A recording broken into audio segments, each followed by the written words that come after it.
el equipo número 1 conformado por la maestra Eloína, la maestra María Teresa y su servidora, la maestra Fernanda. En esta ocasión vamos a hacer un análisis y conceptualización del criticismo de acuerdo a algunas lecturas que estuvimos analizando. Cabe mencionar primero que el criticismo surge, bueno, es desarrollado por Immanuel Kant eh, como una teoría o que surge para, pues ahora sí que para centrarnos en la concientización, en el razonamiento, y cabe señalar que él más allá de dirigirse hacia o sea, hacia determinar ciertas formas de cómo hacerlo, él está, por ejemplo, entre el idealismo y el realismo, el mundo de las ideas y el mundo físico. Entonces, aquí también se nos señala la importancia de unificar teoría con práctica, pero sobre todo vamos a ir analizando la forma en que él nos plantea la reflexión filosófica y el desarrollo moral en los alumnos y en la educación. Entonces, maestras, bienvenidas. En esta ocasión vamos a seguir igual los puntos que nos plantean en la plataforma. El primer punto es, ya de acuerdo a las ideas que ustedes rescataron del análisis de las lecturas, me gustaría escucharlas, en qué situaciones creen que el criticismo se hace presente en nuestras aulas de clase.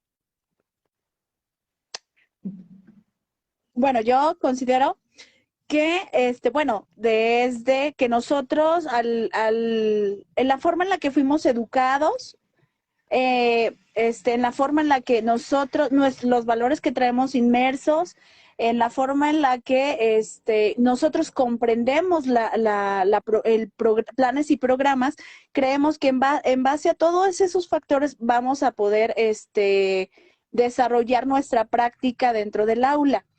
Y bueno, pues todos esos factores van a intervenir para que nosotros actuemos de determinada manera con los niños o los eduquemos de determinada manera. Porque, por ejemplo, nosotros fuimos educados tal vez en la escuela mecánicamente, no mecánicamente, perdón, donde el maestro era el que lo sabía todo. Y recuérdenme cómo se decía eso. Y solamente, Tradicionalista. ajá, que Magistral. magistrado, sí, él era el que sabía todo y solamente él podía hablar y no dejaba al niño desarrollarse. Entonces, ahora con la idea de lo pragmático, pues le permite no solamente al docente, sí, todos esos valores y todo eso, pero también tienes que atender a otras necesidades que el niño tiene. Bueno, así lo quiero entender. Y haciendo también mucho hincapié en en poner en práctica dentro del aula los valores. Él habla mucho de la moralidad, de los valores, pero no en una moralidad que religiosa, sino más de tomar conciencia. Algo así lo es como yo lo entiendo. Y bueno, hace mucho hincapié. También otro punto importante que quiero rescatar que a mí me gustó, que dice que la educación para Kant es un fenómeno sociocultural e histórico, pero de carácter intergeneracional, es decir, que no solamente la educación se adquiere con conocimiento, sino que a través de las generaciones, de lo que nuestros padres como de la forma en la que nuestra familia nos va educando, también eso se va pasando de generación en generación y pues tiene que, y nos va ayudando a formarnos en lo que somos hoy en día. Y también otro aspecto dice que no debe de como formar a los niños en el mundo actual, sino para un futuro. Y tal vez como que no tenemos a algunos esa como visión. Ahora ya últimamente planes y programas ya va más enfocado hacia la vida en un futuro de los niños. Ya como que ya le tenemos que dar un sentido dentro de nuestra práctica hacia un futuro, hacia algo que le ayude a sus habilidades a desarrollarlas o ponerlas en práctica, que las identifique en un futuro o que les sirvan para un futuro. Así es como lo percibo. Gracias, maestra. Bueno, yo identifico situaciones en donde se vive esta teoría primero que nada, pues en la casa. Es como nuestra primera escuela donde los papás enseñan a los niños lo que es mejor, cómo piensan y los van formando. Ya posteriormente el niño incluso lo va cuestionando y le dice, no digas mentiras. Y de repente, dile al abonero que no estoy. ¿Y por qué dijiste mentiras? Tú no me cuestiones, cállate o algo así. Y entonces es cuando empieza a frenar. Entonces para Immanuel Kant dice que hay que permitirle al niño que cuestione, irle formando, irle reforzando esa formación. Entonces sí es bien importante esa formación que lo vaya preparando para integrarse posteriormente a la escuela. Ya una vez en la escuela también hay reglas. Entonces hay reglas que incluso se cuestionan también, por ejemplo, ¿por qué hay que traer uniforme? ¿Por qué los alumnos sí usan uniforme y el maestro no? Entonces, a partir de ahí, y entonces al maestro a veces hay cuestiones o le cuestionan cosas que le incomodan. Y entonces el alumno dice, mejor no le pregunto porque luego a lo mejor se va a enojar y a lo mejor él va a tomar alguna situación en mi contra. Entonces, efectivamente, aparte de los conocimientos, porque habla de que se desarrollan capacidades, habilidades, conocimientos, bueno, que también se aborda la parte de los valores, la parte reflexiva, y esa solamente se logra a partir de la reflexión. Y esa es, pues yo creo que desde qué momento, pues desde que son pequeños. Y en base a que eso sea como que sí lo vivan también en la casa, como que sí se viva también en la institución. Y bueno, solamente el hombre, decía Kant, que es el que creó la institución para ser educado. Y en cambio, bueno, pues es una forma de irse formando para pertenecer a un grupo social. Gracias, maestra.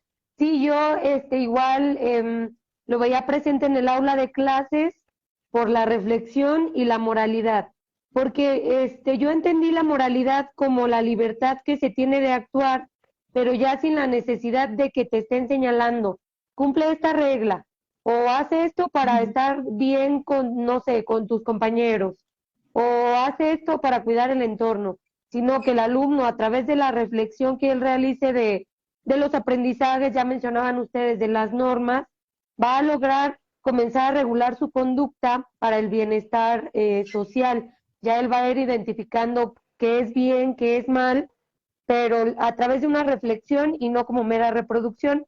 Eso lo vemos diariamente en nuestras clases, desde que ingresamos hasta que salimos, porque incluso las participaciones son reguladas, el que el alumno esté en ciertos espacios lleva reglas, el seguir indicaciones y sobre todo pues el cuestionarnos.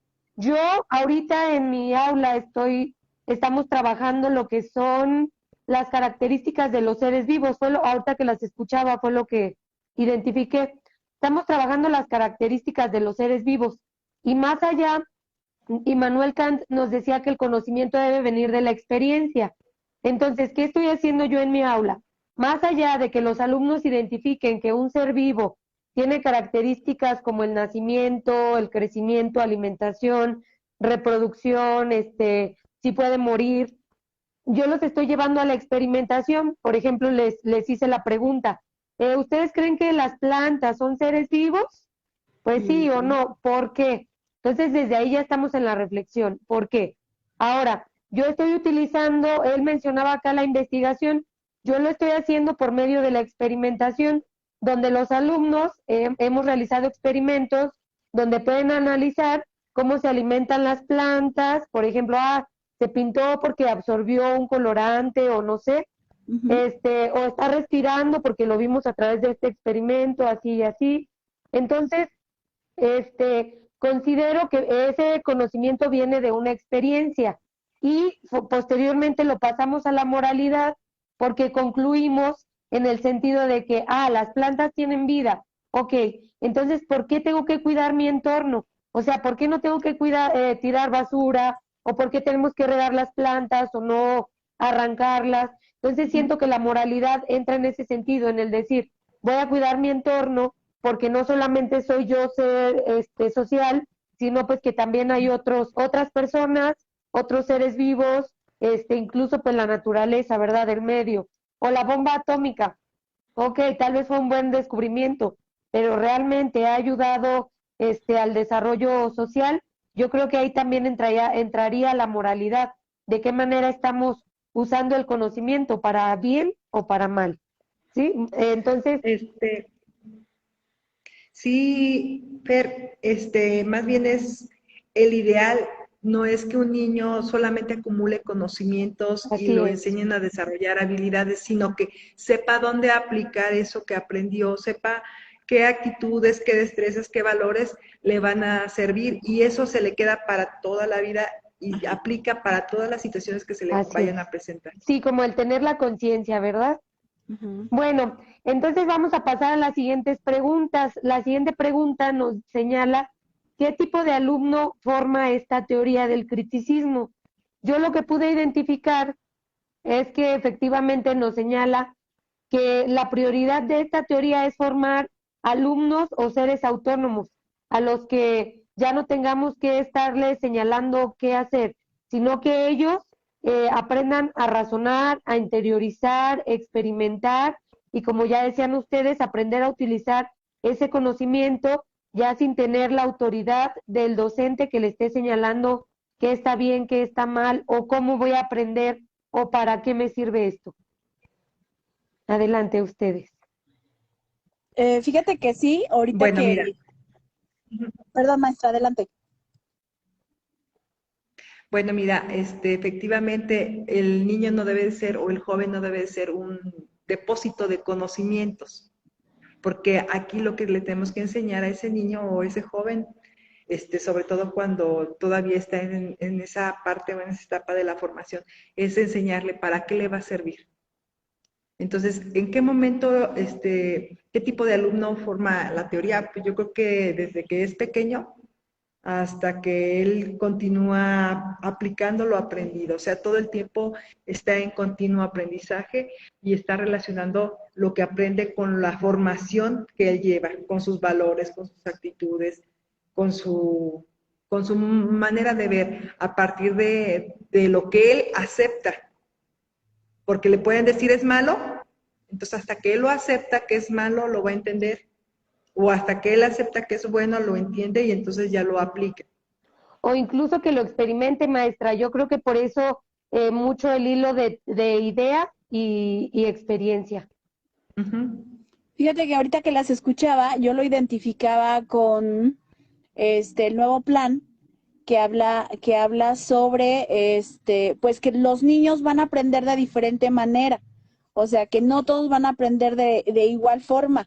Que decía que influye mucho los aprendizajes que ellos ya traen inmersos, lo que ustedes hablaban, de lo que fueron aprendiendo poco a poco en las primeras eh, días, en las primeras pues preescolar y eso, en la Etapa de familia, ajá, en la primera formación, en la familia, y entonces, como cada uno el conocimiento lo va integrando pues a su propia metacognición, pero de diferente forma.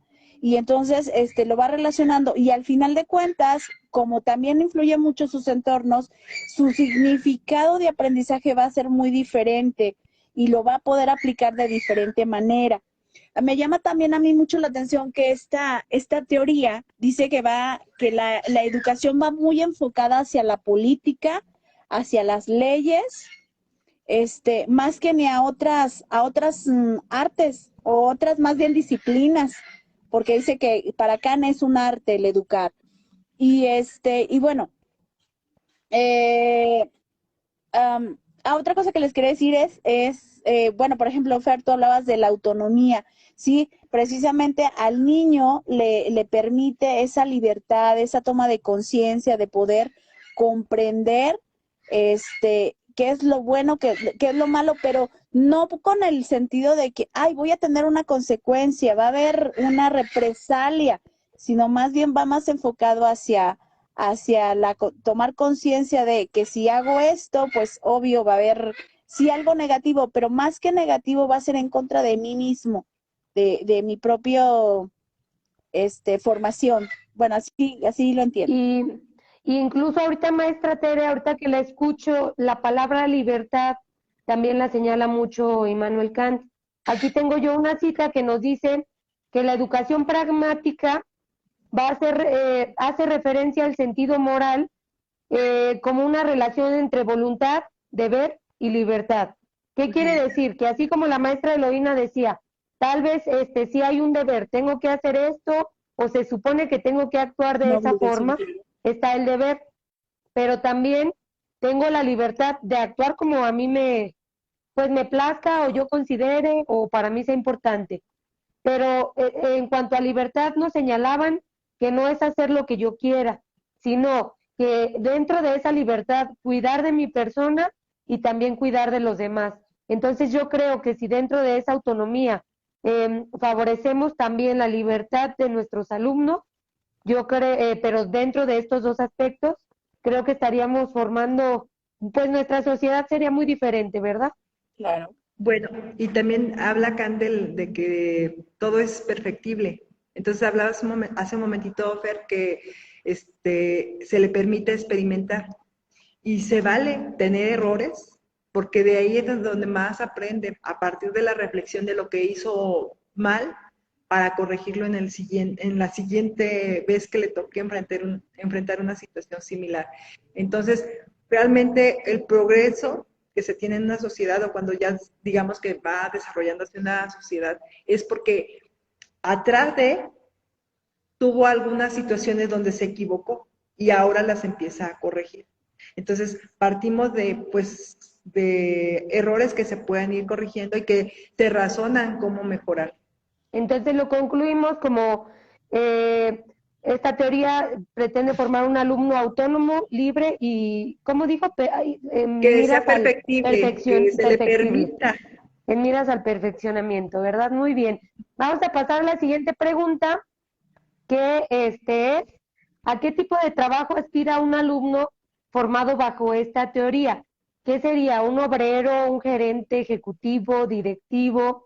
Yo a mí sí me generó un poquito de conflicto esta pregunta porque si nos vamos a que Immanuel Kant nos decía que la educación es una reproducción de los aspectos sociales que nos funcionan y que nos van a permitir pues continuar pues ¿qué será? Decía que a diferencia de los animales, nosotros tenemos conciencia. Entonces, que aprendemos de lo que ya le pasó en otros tiempos a nuestros antepasados. Entonces, la educación es eso, la reproducción de lo que va funcionando y como ya decía la maestra Eloína, el perfeccionamiento.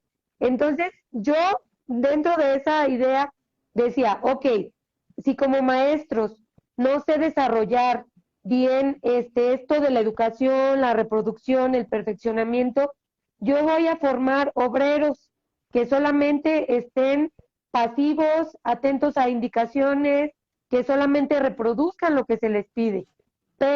Yo creo que por eso tenemos riesgo a los dos.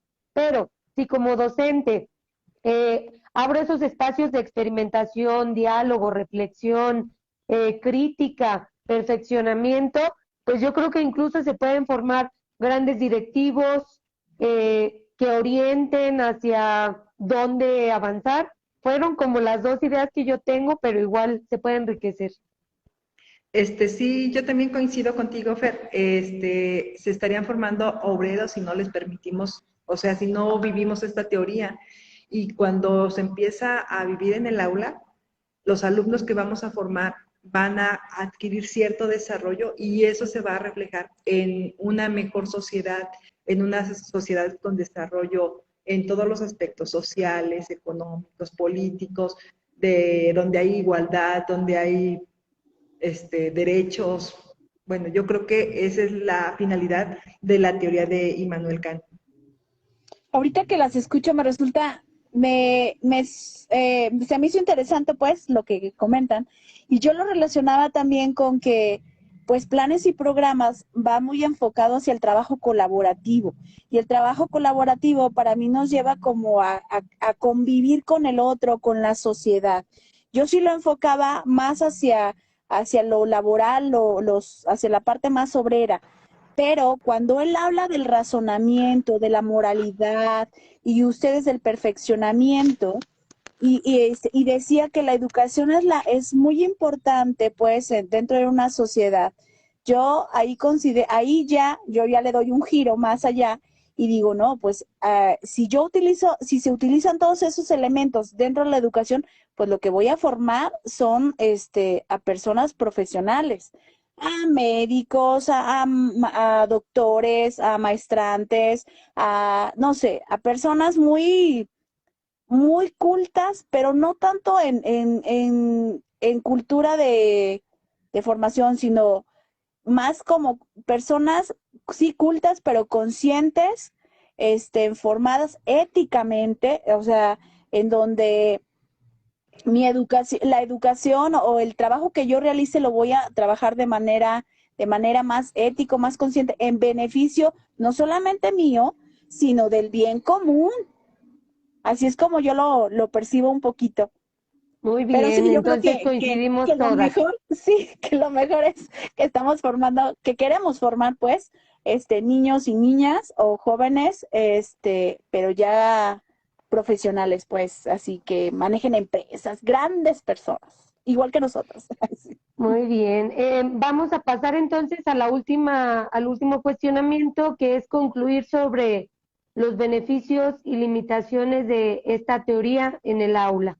¿Les parece si iniciamos con las limitaciones? ¿Qué les parece a ustedes? ¿Qué limitaciones pudiera haber con el criticismo?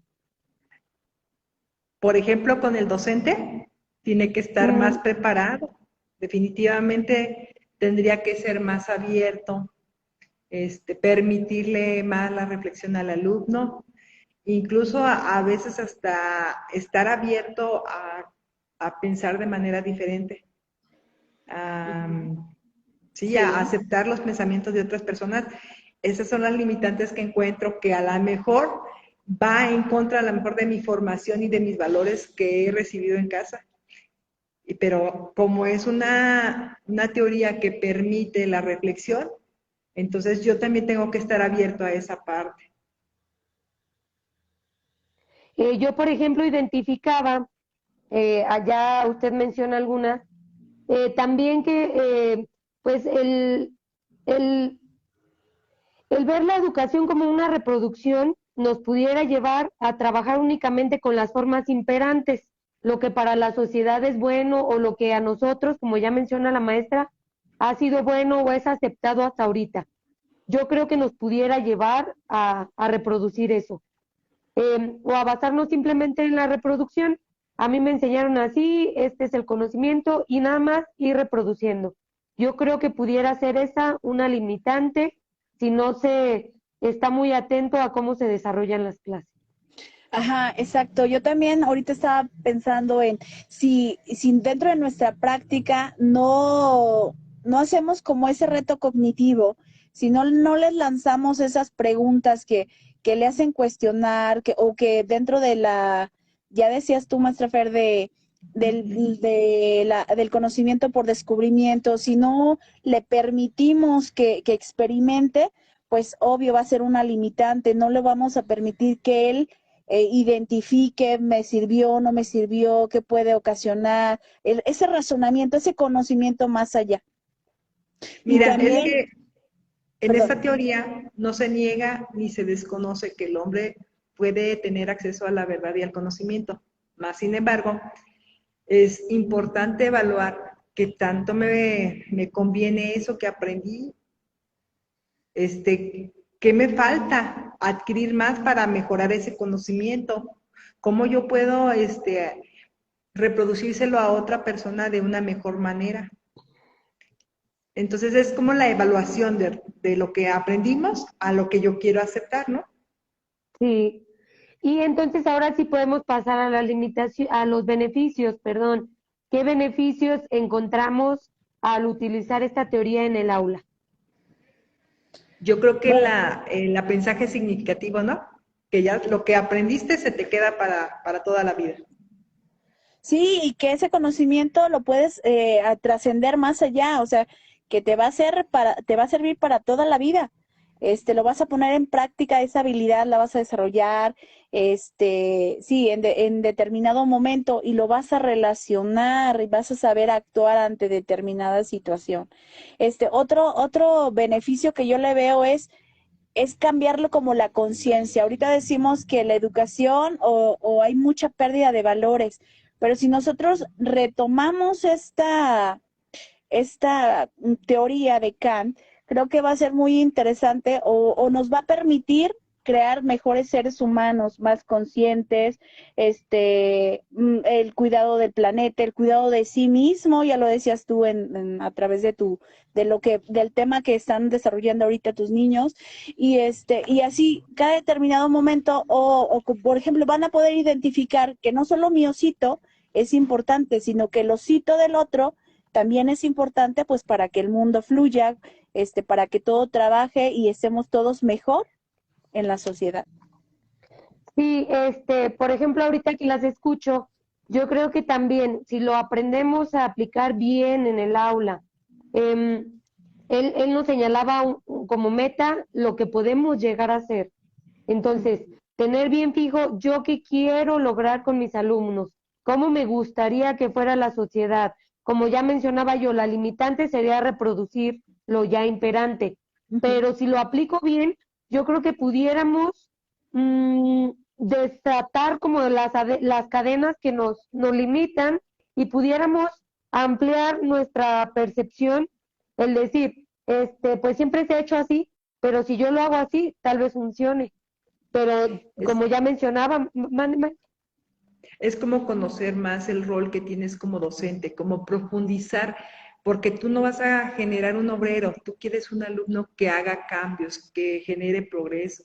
Entonces, es como conocer un poquito más nuestro rol desde un punto de vista más reflexivo, crítico y que seamos formadores de mejores ciudadanos. También otra y yo cosa, creo perdón, que otra cosa que también las... adelante, maestra Adelante, Tere. no, no, no, Fer, adelante. Ah, yo creo que a mí, o sea, me impacta mucho lo de la moralidad, el ser libres, el no estar diciendo siempre, haz esto, o esto está bien, esto está mal, sino darles esa libertad, pero también sin perder de vista el bienestar de los demás y el propio, porque hay algunas decisiones que pues no nos favorecen mucho. Ahí entra nuestro pensamiento reflexivo y crítico. Ujú, ¿Me lo acepto o no lo acepto? sí. Maestra Tere, Se me fue la idea, pero está... Es que es bueno, más o menos lo que yo quería decir en sí, relación a lo de ustedes, pero está bien. sí. Entonces, de esta manera concluimos esta actividad. Nos pareció, como equipo, yo creo que puedo hablar por todas, muy interesante la manera en que nos orienta hacia ser críticos, reflexivos y pues más que nada favorecer esa autonomía y libertad en los alumnos y en miras al perfeccionismo y a lo que queremos llegar a formar, llegar a ser. ¿Alguien tiene alguna otra conclusión? También nos invita como docentes a ser mejores, a formarnos más y mejor, a tomar en cuenta muy nuestros planes y programas, adecuarlos, no ser docentes de, ay, pues no preparo la clase, ay, pues a ver qué les pongo, ay, pues una película. No, no, o sea, sino a tomar nosotros también conciencia el rol como docente tan importante que tenemos. Por ejemplo, yo tenía una idea cuando salí de la universidad y decía, es que yo quiero cambiar el mundo, yo quiero mejorarlo. Y me di cuenta que a través de las leyes, pues hay mucha corrupción y tal vez no lo voy a poder cambiar. O sea, eh, entonces, ¿cuál es la mejor manera para yo poder cambiar el mundo? Mejorando yo, o sea, siendo mejor, preparándome, a través de la educación es un muy buen punto para poder mejorar el mundo. Y ya lo dijimos a través de nuestra reflexión, en la medida en la que nosotros desarrollamos la autonomía en el alumno, esos aprendizajes les sean significativos, o sea, que les enseñemos para la vida. Yo creo que es la mejor forma en la que vamos a cambiar el mundo. Pues sí, más bien es asumir una actitud reflexiva y crítica ante muchas situaciones que se nos presenten para mejorar, pues ahora sí, nuestra sociedad, nuestra raza humana. O sea, Sí, lo que nos diferencia de los animales. animales. Muy bien. Muy bien. Entonces, de esta forma concluimos la actividad. Muchas gracias.